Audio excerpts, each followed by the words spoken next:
ہماری آج کی گفتگو کا موضوع ہے روزے کو نقصان پہنچانے والے امور، یعنی وہ کون سے کام ایسے ہیں، کون سی چیزیں ایسی ہیں کہ جن کے کرنے سے روزہ یا تو ٹوٹ جاتا ہے، ختم ہو جاتا ہے، یا پھر مکروہ ہو جاتا ہے۔ سب سے پہلی بات اس ضمن میں یہ ہے کہ کوئی بھی چیز اگر انسان جان بوجھ کر اپنے حلق سے اسٹمک تک لے جائے تو اس سے روزہ ختم ہو جاتا ہے۔ اسی طرح کچھ اور چیزیں ایسی ہیں جو روزے کی خرابی کا یا روزے کے نقصان کا سبب بنتی ہیں۔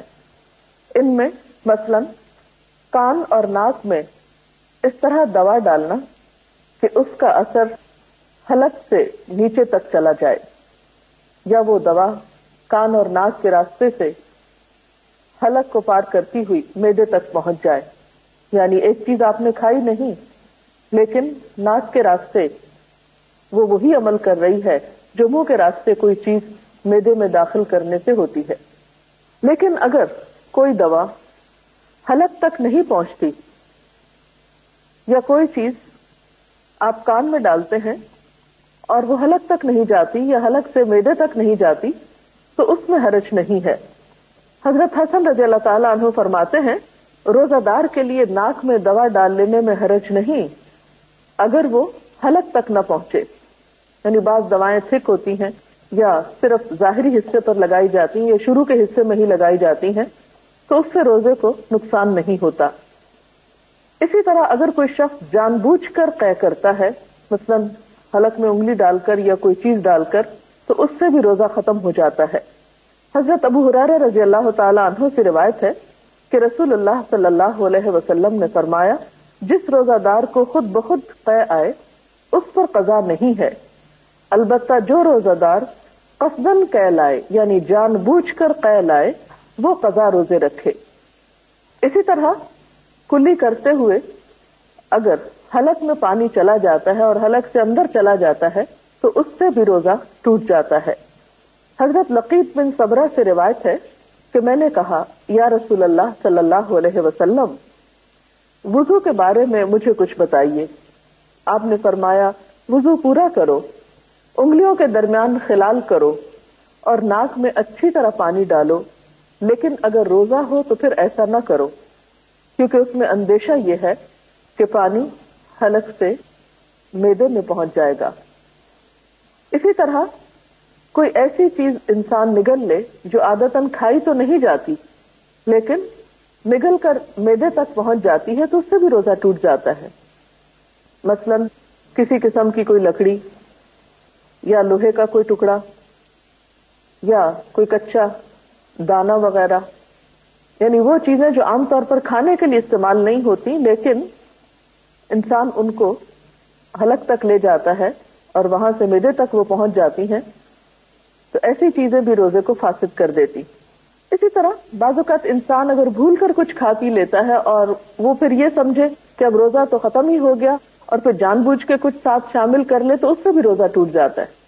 یعنی صرف بھول کر کھانے سے تو روزہ نہیں ٹوٹتا، لیکن کچھ بھول کر کھایا ہو اور کچھ اور ساتھ شامل کر لیا جائے تو اس سے روزے کا نقصان ہو جاتا ہے۔ پھر اسی طرح دن باقی ہو اور انسان یہ سمجھے کہ شاید سورج غروب ہو چکا ہے اور کچھ کھا لے، یا کوئی اور آواز سن رہا ہو اور اسے شبہ یہ ہو کہ شاید مغرب کی اذان ہو رہی ہے اور اس طرح وہ کچھ کھا لے اور یہ خواہ 5 منٹ پہلے بھی افطار کے ہو تو اس سے بھی روزہ ختم ہو جاتا ہے، اس روزے کی بھی قضا دینا ہوگی۔ پھر اسی طرح ہم دیکھتے ہیں کہ ان تمام چیزوں سے جب روزہ ٹوٹتا ہے تو وہ روزہ جو جان بوجھ کے توڑا جاتا ہے بغیر کسی عذر کے، اس میں صرف قضا ہی نہیں، اس کا کفارہ بھی ہوتا ہے۔ اس کا کفارہ کیا ہے؟ ایک غلام آزاد کرنا، اور اگر غلام نہ ہو تو 60 روزے متواتر رکھنا کہ بیچ میں ناغہ نہ ہو، اور اگر پھر ناغہ کر دیا تو شروع سے پھر 60 روزے رکھنا ہوں گے، یعنی ابتدا سے اسے پھر شروع کرنا ہوں گے اور پورے 60 کرنا ہوں گے۔ اور اگر کسی شخص میں یہ استطاعت نہ ہو تو پھر 60 مسکینوں کو 2 وقت پیٹ بھر کر کھانا کھلائے، تو یہ جان بوجھ کر توڑنے والے روزے کا کفارہ ہوگا۔ اب کچھ چیزیں ایسی ہیں کہ ان سے روزہ ٹوٹتا تو نہیں لیکن مکروہ ضرور ہو جاتا ہے. ان میں خاص طور پر ایسے اعمال جن کا تعلق اخلاق سے ہے، مثلا جھوٹ اور غیبت. حضرت ابو ہریرہ رضی اللہ تعالی عنہ سے روایت ہے، قال قال رسول اللہ صلی اللہ علیہ وسلم من لم يدع قول الزور والعمل به فليس لله حاجة ان يدع طعامه وشرابه. حضرت ابو ہریرہ رضی اللہ تعالی عنہ سے روایت ہے کہ رسول اللہ صلی اللہ علیہ وسلم نے فرمایا، جو شخص روزہ رکھ کر جھوٹ بولنا اور اس پر عمل کرنا نہ چھوڑے تو اللہ تعالیٰ کو اس بات کی کوئی حاجت نہیں کہ وہ کھانا پینا چھوڑ دے. روزے میں لڑنا جھگڑنا، گالی دینا، خواہ وہ کسی انسان کو ہو یا کسی بے جان چیز کو، ایسی تمام چیزوں سے بھی روزہ مکروہ ہو جاتا ہے اور روزہ اپنا اجر و ثواب کھو بیٹھتا ہے.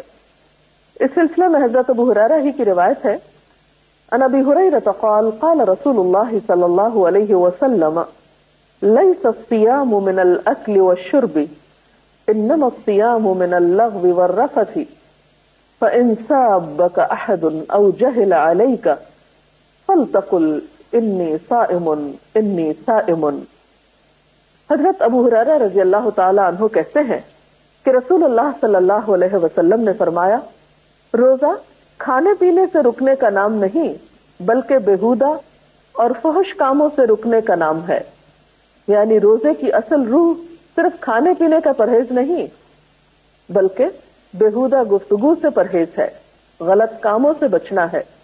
لہذا اگر روزہ دار سے کوئی گالی گلوچ کرے یا جہالت سے پیش آئے یعنی لڑائی جھگڑا کرے تو اسے کہہ دینا چاہیے میں روزے سے ہوں، میں روزے سے ہوں.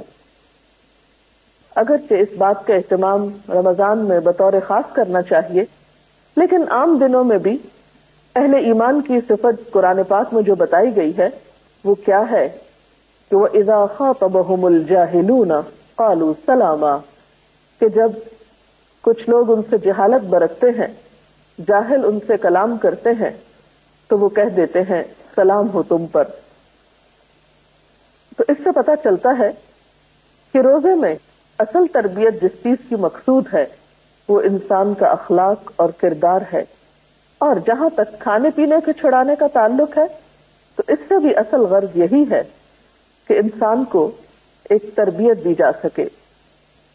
اس کے علاوہ کچھ چیزیں ایسی ہیں کہ جن کو اگر بلا ضرورت کیا جائے تو اس سے بھی روزہ مکروہ ہوتا ہے. مثلا کوئی نمک وغیرہ چکھ کر یا کوئی بھی چیز چکھ کر تھوک دینا جبکہ اس کی کوئی خاص ضرورت نہ ہو.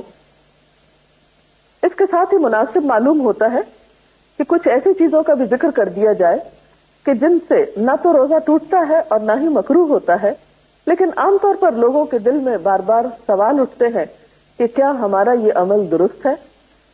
ان میں سب سے پہلی چیز مسواک ہے.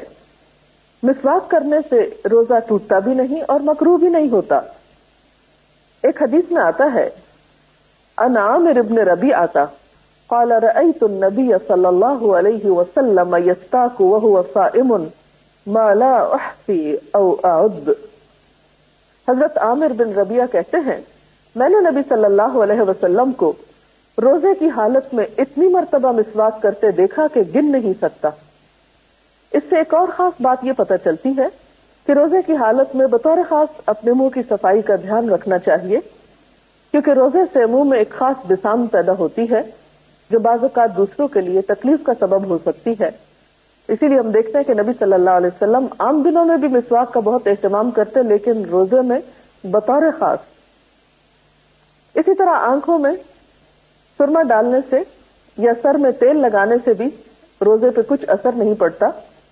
قال ابن مسعود اذا كان صوم احدكم فليصبح دهينا مترجلا. حضرت عبداللہ بن مسعود فرماتے ہیں کہ جب تم میں سے کوئی روزہ دار ہو تو اسے تیل کندھی کر لینا چاہیے، یعنی اپنی حالت سنوار کر رکھنا چاہیے. اسی طرح خوشبو سونگھنے سے، کوئی پرفیوم وغیرہ سے سونگھنے سے یا لگانے سے روزہ نہیں ٹوٹتا. گرمی، پیاس اور موسم کی شدت کی وجہ سے اگر کوئی شخص بار بار نہاتا ہے یا سر پہ پانی ڈالتا ہے تو اس سے بھی روزے پر اثر نہیں پڑتا. حضرت ابو بکر بن عبد الرحمن کہتے ہیں کہ نبی صلی اللہ علیہ وسلم کے صحابہ میں سے کسی نے کہا کہ میں نے آپ صلی اللہ علیہ وسلم کو دیکھا کہ آپ روزے میں گرمی یا پیاس کی وجہ سے سر پہ پانی بہا رہے تھے. اور آپ جانتے ہیں کہ عرب کی گرمی جو ہے وہ ہمارے ہاں کی گرمی سے بہت شدید ہوتی ہے اور گرمیوں کے روزے کافی سخت ہوتے ہیں. تو ایسی صورت میں اگر انسان اپنے روزے کی شدت میں کمی کے لیے کچھ پانی کا استعمال کرتا ہے جو حلق کے اندر نہیں جاتا، نہیں اترتا، تو حرج نہیں. اسی طرح اگر انجیکشن لگوانا پڑے جس میں دوا ہو اور وہ دوا اسٹمک تک نہ جائے تو اس میں بھی حرج نہیں. جب کوئی بھول کر کھا پی لے تو اپنا روزہ پورا کرے کیونکہ اللہ تعالیٰ نے اسے کھلایا پلایا ہے. اسی طرح اگر حلق میں بے اختیار دھواں یا گرد و غبار یا مکھی وغیرہ چلی جائے جس میں انسان کا اپنا کوئی ارادہ نہ ہو تو اس سے بھی روزے پہ اثر نہیں پڑتا. اسی طرح کان میں نہاتے ہوئے پانی چلا جائے اور انسان کا کوئی ارادہ نہ ہو اس پانی کے اندر ڈالنے کا، اور کس کا ارادہ ہو سکتا ہے کان میں پانی ڈالنے کا سوائے کسی ناسمجھ کے، تو ایسی صورت میں بھی روزے پر کوئی اثر نہیں پڑتا. اگر خود بخود قے آ جائے تو اس میں بھی حرج نہیں. اسی طرح دانتوں سے اگر خون نکلے مگر حلق میں نہ جائے تو بھی روزے میں خلل نہیں آتا. اسی طرح اگر کوئی شخص غسل کی ضرورت رکھتا ہے لیکن پہلے سحری کھا لیتا ہے اور بعد میں نہاتا ہے تو بھی روزے پر اثر نہیں پڑتا. انسان کے منہ میں جو لعاب دہن ہے اگر وہ حلق سے معدے تک چلا جائے تو اس سے بھی روزے کو نقصان نہیں ہوتا. پشنا لگوانے کے بارے میں نبی صلی اللہ علیہ وسلم کا طرز عمل کچھ یوں پتہ چلتا ہے. بخاری کی روایت ہے، حضرت ابن عباس کہتے ہیں کہ آپ صلی اللہ علیہ وسلم نے روزے کی حالت میں پشنے لگوائے. اور پشنے کیا ہوتے ہیں کہ علاج کے طور پر سوئی سے یا بلیڈ سے یا استرے سے جسم کے حصے کا کچھ خون نکالا جاتا ہے جو کہتے ہیں کہ گندا خون ہوتا ہے اور اس کے نکالنے سے صحت ہوتی ہے. تو ایسے عمل سے بھی روزہ نہیں ٹوٹتا. اسی طرح اگر کوئی شخص بلڈ ڈونیٹ کرنا چاہتا ہے کسی ایمرجنسی کی صورت میں اور اس کے لیے جسم میں نیڈل ڈالنے کی ضرورت ہے تو اس سے بھی روزے پر اثر نہیں پڑتا. بہرحال یہ کچھ امور تھے جو روزے کی صحت سے متعلق تھے. اللہ تعالیٰ سے دعا ہے کہ وہ ہمیں اس طرح رمضان گزارنے کی توفیق دے کہ واقعی ہمارے روزے اور باقی عبادات اس کے ہاں مقبول ہوں. اجازت چاہتے ہیں. اللہ حافظ.